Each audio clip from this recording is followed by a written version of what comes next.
Today I continue to read from my conversations with the poor souls, the diary of Princess Eugenie von der Leyen. If you like what you're hearing, like, subscribe, and share with a friend. August 7th, 1926. A sobbing figure now appears very often, and its movements also express the greatest pain. August 11th, for the past 2 days, its restlessness has been getting worse. It's a woman. I'm very grateful that I should write about the other. August 15th, the poor, sad woman is Mrs. D. W, just like she was in life. She is heartbroken. There's an asterisk here that says her husband had actually visited earlier.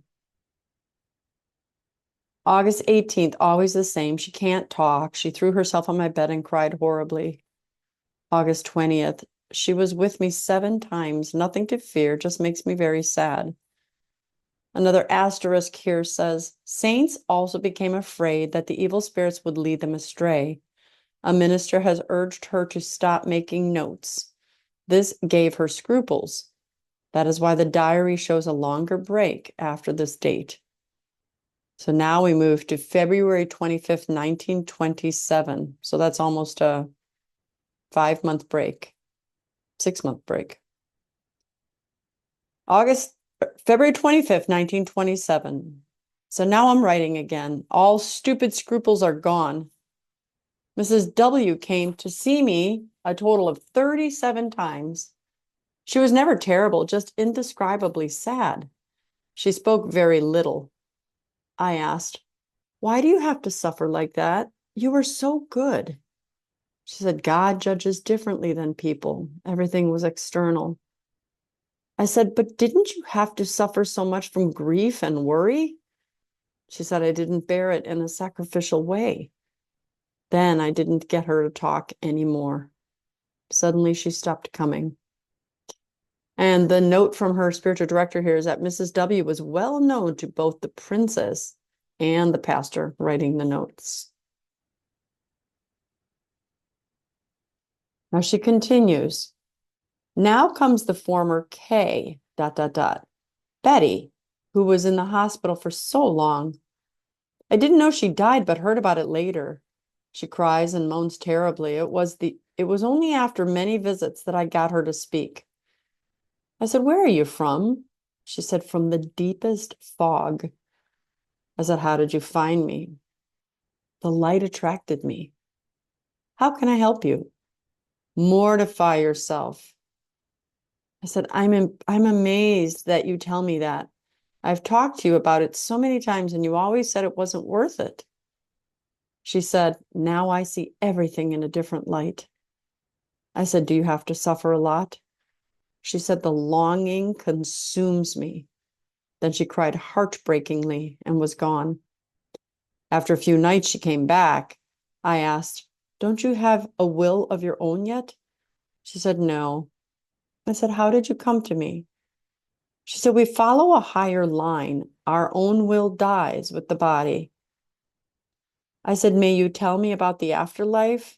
She said, no, believe. I said, what should I believe? She said, what the church says. I said, is there anything I can do to stop the souls from coming? She said, no, let them come. She came 4 more times without speaking, then it was over. Something has changed. I'm no longer afraid, much less frightened when I notice that something is there. So you can get used to it. Only the dreadful fatigue afterward increases.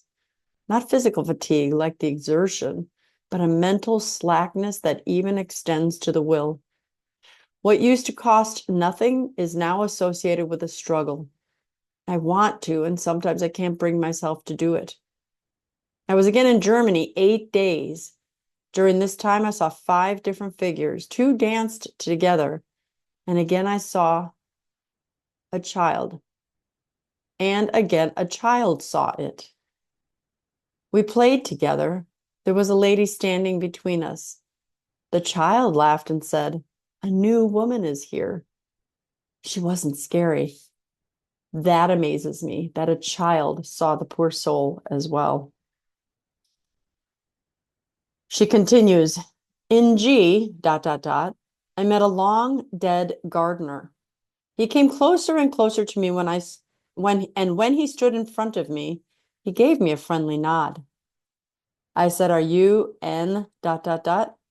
He said, yes. I said, how come I've never seen you?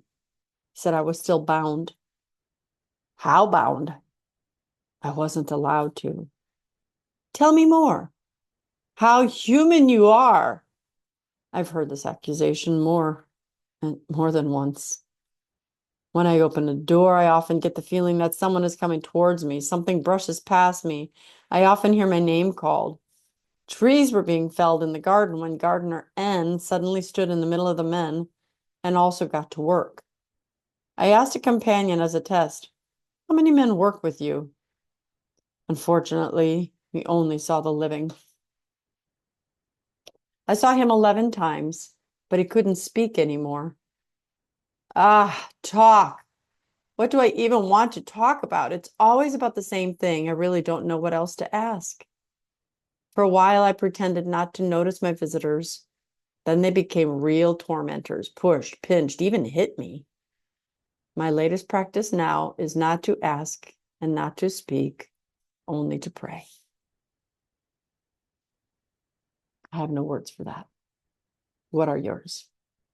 I'm Dr. Christine Bacon. Thanks for watching this Bacon Bit. And as always, remember to live your life sunny side up.